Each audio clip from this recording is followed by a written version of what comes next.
единствен услов ова држава да оди напред е стручноста, искуството, честноста и други фактори. Не можеш ти да вработиш хирург кој што појма нема како да прави операција на мозок, а ти како премиер знаеш дека појма нема, си го вработил партиски и детето ќе го даеш кај тој човек или други граѓани да се лечат и да го отвораме мозок, полат не, туку 90% ќе му изобран појќе, ако не сите. Значи, тоа е единствено и сум згрозен што туркаат закон игра на зборови, нема игра са поќе на збори, са зборуваме отворено. Нема да ви помине.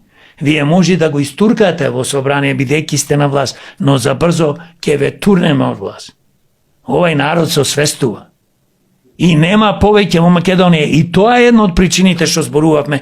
Најголема опасност за Македонија да се само уништи овај народ е кога се вработуваат луѓето по партиска и национална етничка припадност.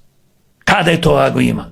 Значи, ќе ставиме шофер да вози 50 души во автобус, да не знае да вози, дека бил македонец, квотата да ја пополниме, или турчин, или албанец.